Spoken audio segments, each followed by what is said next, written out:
اعوذ باللہ من الشیطان الرجیم بسم اللہ الرحمن الرحیم۔ السلام علیکم، یہ محمد علی بات کر رہا ہوں۔ سورہ بقرہ کی آیت نمبر 107 تک ہم پڑھ چکے۔ آج ہم آیت نمبر 108 پڑھیں گے انشاءاللہ۔ اعوذ باللہ من الشیطان الرجیم، بسم اللہ الرحمن الرحیم۔ ام تريدون ان تسألوا رسولکم کما سئل موسیٰ من قبل ومن يتبدل الكفر بالایمان فقد ضل سواء السبیل۔ کیا تم یہ چاہتے ہو کہ اپنے پیغمبر سے اسی طرح کے سوال کرو جس طرح کے سوال پہلے موسیٰ سے کیے گئے تھے؟ جس شخص نے ایمان کو چھوڑ کر اس کے بدلے کفر لیا تو وہ سیدھے راستے سے بھٹک گیا۔ ود کثیر من اہل الکتاب لو یردونکم من بعد ایمانکم کفارا حسدا من عند انفسهم من بعد ما تبین لهم الحق فاعفوا واصفحوا حتی یاتی اللہ بامرہ ان اللہ علی کل شیء قدیر۔ بہت سے اہل کتاب اپنے دل کی جلن سے یہ چاہتے ہیں کہ ایمان لا چکنے کے بعد تم کو پھر کافر بنا دیں، حالانکہ ان پر حق ظاہر ہو چکا ہے۔ تو تم معاف کر دو اور درگزر کرو یہاں تک کہ خدا اپنا دوسرا حکم بھیجے، بے شک خدا ہر بات پر قادر ہے۔ یہ آیت نمبر 108 اور 109 میں نے آپ کے سامنے پڑھی ہے، اور اس کو سیدھا سادہ ترجمہ جو بریکٹوں کے ساتھ لکھا ہے میں نے آپ کو سنایا۔ اس پر ہم غور کرتے ہیں کہ ہمارے لیے کیا سبق ہے اس کے اندر۔ ارشاد ہوتا ہے کہ ام تریدون، کیا تم چاہتے ہو، ان تسألوا رسولکم کہ اپنے رسول سے ایسے ہی سوال کرو، کما سئل موسیٰ من قبل، جیسے موسیٰ سے کیے گئے تھے اس سے پہلے، ومن یتبدل الکفر بالایمان، جس نے ایمان کے بدلے کفر کو لیا، یعنی کہ ایمان کہتے ہیں بات ماننے کو اور کفر کہتے ہیں انکار کرنے کو، یعنی کہ جس نے بات ماننے کے بجائے انکار ہی کرنا شروع کر دیا، فقط ضل سواء السبیل، تو بہت دور کی گمراہی میں جا پڑا۔ یعنی کہ جو آیات سنائی جاتی ہیں، جو بھی اللہ کے نبی رسول جو بھی پیغامات دیا کرتے تھے وہ اسی لیے ہوتے تھے کہ ان کو مانا جائے، لیکن جس نے ماننے کی بجائے کوئی انکار کرنا شروع کر دیا جانتے بوجھتے ہوئے، تو بہت دور کی گمراہی میں جا پڑا وہ۔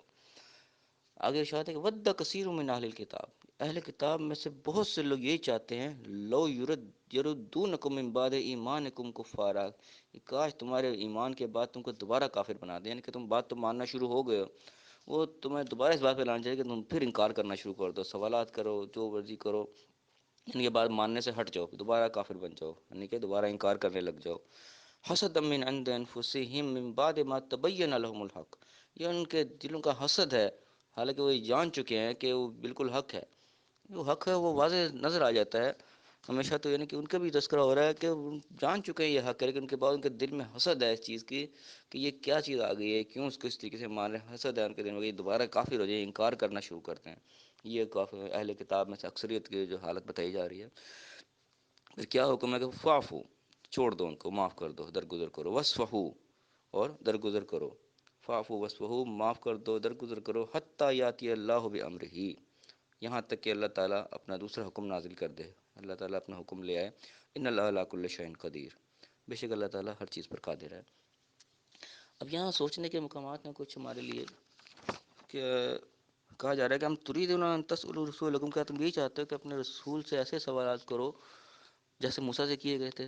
ابھی اس وقت دور نازل ہوئی تھی آیات، اس وقت تو ٹھیک ہے رسول موجود ہے، اب ہمارے لیے یہاں کیسے منطبق ہو رہی ہے آیت کہ رسول تو اب نہیں آتے لیکن اللہ تعالیٰ کا پیغام موجود ہے، ٹھیک ہے، اللہ تعالیٰ کا پیغام وہی ہے جو آج سے 1500 سال پہلے تھا، جو رسول اللہ صلی اللہ علیہ وسلم سنایا کرتے تھے، وہی پیغام آج بھی ہے۔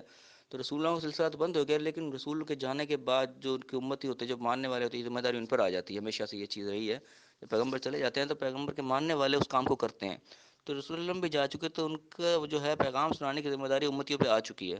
تو اب بھی یعنی کہ قرآن جو سنایا جا رہا ہے یہ اسی زمرے میں جاری ہے بات، کہ کیا تم چاہتے ہو کہ اس طرح کے سوالات پیدا کرو جیسے کہ موسیٰ سے کیے گئے تھے؟ تو آج بھی ہم دیکھیں ایسا ہوتا ہے، جب قرآن و حدیث کی باتیں سنائی جاتی ہیں، سامنے رکھی جاتی ہے، اللہ کا پیغام رکھا جاتا ہے، تو اس کے اوپر جنہوں نے نہیں مانا تو مختلف سوالات پیدا کرتے ہیں، جو ان کے عقائد کے خلاف بات ہوتی ہے، ان کے مزاج کے خلاف، حالانکہ سمجھ بھی رہے ہوتے ہیں یہ بات حق ہے، ان کو نظر آ رہی ہوتی ہے کہ قرآن بیان ہو رہا ہے، لیکن جان بوجھ کے اوپر سوالات اٹھاتے ہیں، تو اس پہ بات ہو رہی ہے کہ تم چاہتے ہو کہ ایسے سوالات اٹھاؤ جیسے کہ موسیٰ سے پہلے اٹھائے گئے تھے.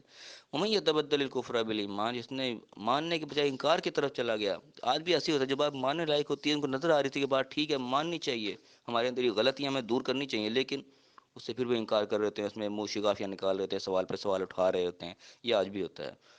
فقط ضل سواء السبیل، جس نے ایمان کے بدلے کفر کو لیا، ان کے بعد ماننے کے بجائے انکار شروع کر دیا، تو فقط ضل سواء السبیل، بہت دور کی گمراہی میں جا پڑا.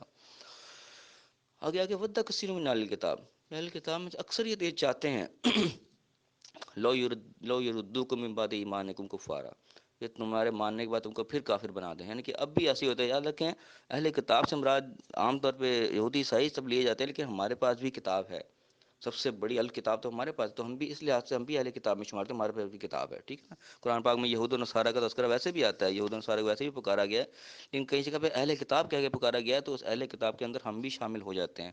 تو آج کے دور میں ہم دیکھیں تو اہل کتاب میں سے، یعنی کہ قرآن کے ماننے والوں میں سے بھی کچھ لوگ ایسے ہوتے ہیں جو کہ چاہتے ہیں کہ جو بات ماننے لگے اس سے ہٹ جائیں، کیونکہ کچھ ایسی باتیں ہوتی ہیں جو ان کے اپنے خلاف جاری ہوتی ہیں. قرآن کی ایسی باتیں ہوتی ہیں جو لوگ آج مطلب کہ مسلمان کہلانے والے بھی قرآن کی خلاف ورزیاں کر رہے ہوتے ہیں، قرآن حدیث کے خلاف چل رہے ہوتے ہیں. جب ان کو وہ چیزیں بتائی جاتی ہے تو ان کے مزاج کے خلاف ہوتی ہیں، ان کے عقائد کے خلاف ہوتی ہے، تو وہ اس سے انحراف کرتے ہیں، ان کو انکار کرتے ہیں، ان سے مشگافیاں نکالتے ہیں. اور وہ بھی یہی چاہ رہے ہوتے ہیں کہ یہ لوگ جو مان رہے ہیں اس چیز کو، یہ بھی اس سے ہٹ جائیں، یہ بھی اسی عقیدے پر آ جائیں اس پہ ہم ہیں. ٹھیک ہے نا. یہ حالات آج کل بھی نظر آتے ہیں.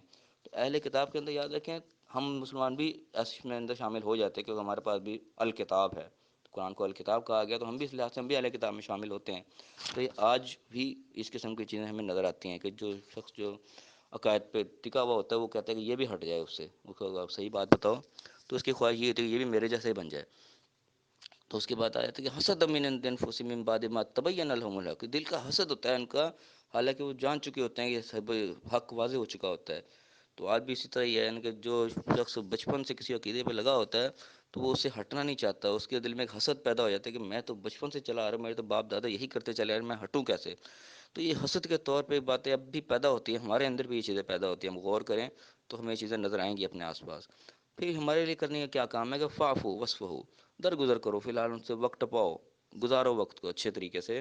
حتیٰ یاتی اللہ بامرہ، حتیٰ کہ اللہ تعالیٰ اپنا حکم لے آئے.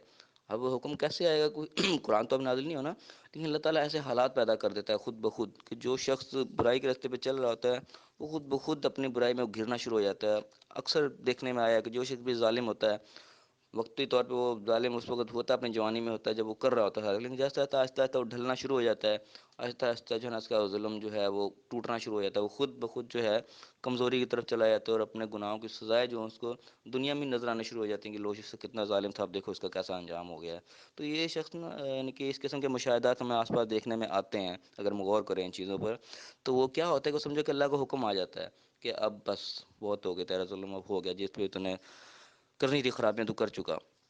تو وہ ہے سمجھو کہ اللہ کے پکڑ میں آنا شروع ہو جاتا ہے. یاتی اللہ بامرہ اس طرح آتا ہے اب بھی، ان اللہ علی کل شیء قدیر، اللہ تعالیٰ ہر چیز پر قادر ہے. تو یہ قرآن پاک کی آیت بہت اہم ہوتی ہے، ہم ان پہ غور کریں تو بالکل ہم اس کے اوپر جو ہے فٹ آ رہے ہوتے ہیں، ہمارے آس پاس جو ہیں یہ موجود ہوتی ہیں چیزیں اگر ہم غور کریں. اور اللہ پاک جو بھی حق ہے اللہ پاک ہم پر واضح کرے، اللہ پاک ہمیں صراط مستقیم پر چلائے اور دنیا آخرت دونوں جگہ کامیاب فرمایا. آمین. السلام علیکم. یا اللہ